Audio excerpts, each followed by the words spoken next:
Hi friends, మా ఛానల్ని subscribe చేసుకోండి. మరిన్ని అప్డేట్స్ కోసం బెల్ ఐకాన్ని క్లిక్ చేయండి.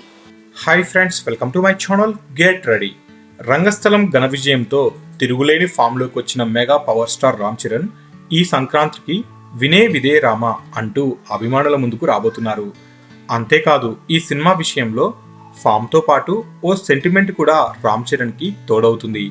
ఈ సంవత్సరం హైయెస్ట్ గ్రాసర్గా నిలిచి నాన్ బాహుబలి రికార్డులను బద్దలు కొట్టిన రంగస్థలం 1980 నాటి పరిస్థితులకు దర్పణం పడుతూ తెరకెక్కించిన ఈ పీరియాడిక్ డ్రామా బాక్సాఫీస్ వద్ద కలెక్షన్ల వర్షం కురిపించడమే కాదు, ఇటీవల కాలంలో సరైన విజయం లేని రామ్ చరణ్కు అఖండ విజయాన్ని అందించింది. ఈ నేపథ్యంలో రామ్ చరణ్ తదుపరి చిత్రంపై భారీ అంచనాలే నెలకొని ఉన్నాయి. యాక్షన్ చిత్రాల స్పెషలిస్టు బోయపాటి శ్రీను తెరకెక్కిస్తున్న ఈ colourful mass masala and family entertainer movie వచ్చే ఏడాది సంక్రాంతి కానుకగా భారీ ఎత్తున ప్రపంచవ్యాప్తంగా రిలీజ్ కాబోతుంది. సంక్రాంతి పండుగకి రామ్ చరణ్ కి మంచి అనుబంధం ఉందనే చెప్పాలి. ఎందుకంటే ఈ సీజన్లో ఇప్పటి వరకు వచ్చిన రామ్ చరణ్ చిత్రాలు మెగా అభిమానులను, సామాన్య ప్రేక్షకులను ఎంతగానో అలరించాయి.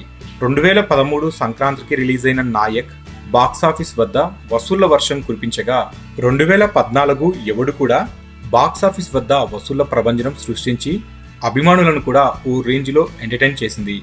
అంతేకాకుండా గత ఏడాది అటు నిర్మాతగాను ఇటు అతిథిగాను ఖైదీ నెంబర్ 150తో పలకరించిన రామ్ చరణ్కు మరోసారి సంక్రాంతి భలేగా కలిసి వచ్చింది. ఈ నేపథ్యంలో అచ్చొచ్చిన సంక్రాంతికి సందడి చేయబోతున్న ఈ కొణిదెలవారి యువ కథానాయకుడికి వినే విదే రామ రూపంలో మరొక బ్లాక్ బాస్టర్ దక్కుతుంది అనేసి అభిమానులు, ట్రేడ్ వర్గాలు గట్టి నమ్మకంతో ఉన్నారు.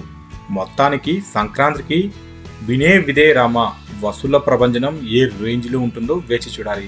సో ఫ్రెండ్స్, మీకు ఈ వీడియో నచ్చితే లైక్ చేయండి, షేర్ చేయండి. మరిన్ని ఫిల్మ్ అప్డేట్స్ కోసం మన ఛానల్ని తప్పకుండా సబ్స్క్రైబ్ చేసుకోండి.